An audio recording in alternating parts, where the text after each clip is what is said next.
Alright guys, welcome back to Nonstop Panic Outdoors. Hope you guys are ready for this one. I'm just going to do a little bit of a breakdown of my co-angler bag that I'm rolling into this year with. First thing I'm going to start off with is the Ego Tactical Fishing Gear Bag. I use the top storage mainly for my terminal tackle. I can toss snacks in there, toss my lunch in there if I really need to, and then toss in the boater's cooler if he allows me to. I do also toss my cull tags in there. Great little option right there because those are going live well at the start of the day. Zip that up. I like to keep both pliers and scissors up top, as well as I have scissors right here that are attached to my bag and zips right back to it. And always, if I'm going out of town and only for like a 2-day tournament or something like that, I do bring split ring nose pliers with me. Inside this bag though, it has many different storages. I do keep a scale right in here. I use the Rapala scale. Could log some 5 fish in there, keep track of which one's which. When it comes to the cull tags, I just go off Roy G. Biv, so red's first, orange, yellow, blue, green. And then here I usually do keep a line, not anymore, so I think I might start keeping the pliers in here, but we will find out. We have side pockets, definitely start keeping some more line in there, emptied those out. And then it comes to boxes. I could fit 4 boxes in the under storage, which is really helpful. I have my jig box in there right now, I have my jerk bait box, and I also have my crankbait box. Just getting ready for that spring bite and that first tournament on May 1st. Next thing, I have, as you can see, little pouches. This pouch right here is for spinner baits. I could keep a couple of them in here. Have this pouch right here. This one's gonna be for my chatterbaits. Couple colors. I do have a couple of these, the Fire Craw. I actually just picked up the trailer from Erie Orchard Fishing. This is their Fire Craw trailer. Highly recommend. Caught a couple of 3-pounders on it so far this year. Only on local ponds, but hey, something, gotta figure out what's gonna work out on the lake. Have some white ones. This is just my chatterbait box. Little bag, I should say. And then here, I keep all my soft plastics. Like I said, saving space. You can organize these how you will. I'll show you this one up close and personal, what the trailer looks like. It's just that little guy, just like that. Highly recommend. Check them out on Instagram. I'll link them down below. Erie Orchard Fishing. Use a lot of Z-Man stuff personally. Have some Zakos in here. Have some Senkos. Have some drop shot stuff. Being up here up north in New York, we love the smallmouth bite, and any chance you have to get one of those, hang on, because especially with those first couple tournaments being length-based tournaments where it's based on inches.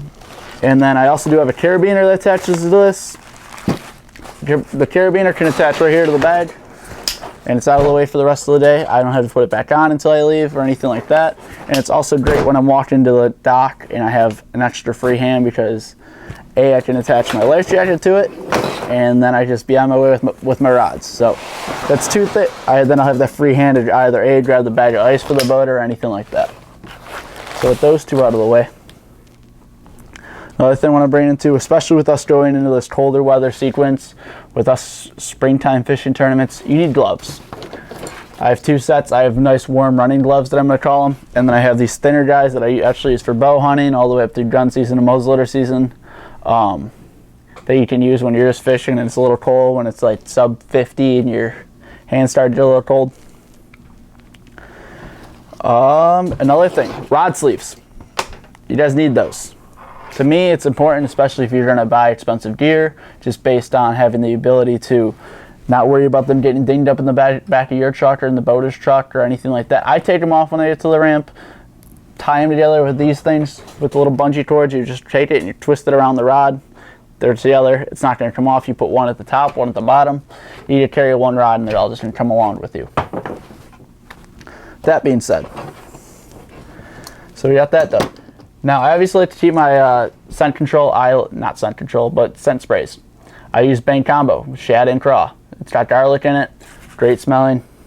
Well, the fish, it's great smelling. I use that on my jigs mainly. That's mainly my jig one. And then when it comes to my spike of choice, change of the color, I use some spiked dye with garlic in it. When it comes to that summertime, obviously you need good rain pants. You need a good rain jacket because you're gonna get wet out of the way because you're gonna sweat through your rain stuff. Unless if you have 2 different sets, whether it be your cold weather and your warm weather, because you are gonna get wet. Next up, fishing gloves. Don't mess around with skin cancer, guys. You guys gotta make sure you guys load up on sunscreen. Make sure you guys load up on and take all your precautions. Get some nice UV shirts. AFCO makes them. PFG makes them. Huck makes them. Just go out there. Spend a couple bucks. Shirts are $50. Spend it. You can use those for all your tournaments. Stay safe, guys, out there. And then last thing, especially when you guys are running around with treble hooks, these things are $5 on Amazon. You have 5 for like 15 bucks, little lure pockets. You toss your lures in there and keep them nice and protected. But overall, it's kind of what I like to do. And now you guys might also be asking to loop back to that whole thought, because I just noticed this, of how I did all my baits inside this bait ring binder.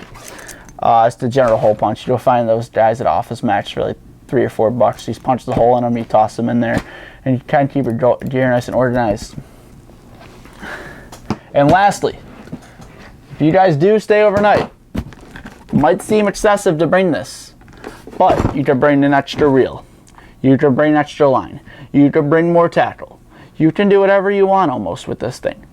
And having the ability is you can bring your split rings. You can bring extra hooks. You can bring all that stuff with you guys overnight, especially if you guys are having a 2-3 day tournament, to where if something's hot and you run out, you better make sure you bring that extra pack with you inside this container right here, because it fits nicely underneath the back seat of your truck, underneath the back seat of your car, or anything like that. It fits nicely. It's nice and compact. It's like, I don't know, 15 inches by 12 inches. It's easy to fit inside your truck. You'll have nice safe space. That's pretty much it. Just make sure that you guys are always going to be that good non-boater, always offer. If you know how to back it in the trailer, back it in. That's the biggest thing. Back in the trailer, get the guy out there, park his truck, and then go back and run down to the dock, and then get ready for blast off. Always be ready to net the guy's fish. Another thing, don't leave your rod on the deck when you're going to net the fish. Wind up your line, or at least get a little bit out of the water, because on Erie I lost a $400 rod due to my stupidity and forgetting to reel on my line, dragged bottom, had a fish on it, yanked my rod right in the water. That was fun. It was just like losing money at the casino, I guess, but you know, it's all about having fun out there, guys. Last thing, I know I've said that twice now, but sunglasses. You need a good pair of sunglasses. I like the one with the strap. As you can see, I have glasses on right now, and I have a polarized prescription on. So I have these. I can take my main glasses off and just wear these all day. But having that strap allows me to look down, not fish, and not worry about them sliding off. And this does float. So it'll float like this in the water. I'll be able to go and grab them and snatch them up. But other than that, guys, if you guys have any further questions or anything like that, be sure to drop a comment down below and subscribe to my channel, Nonstop Panic Outdoors. And I can't wait to see you guys out on the water. Stay tuned.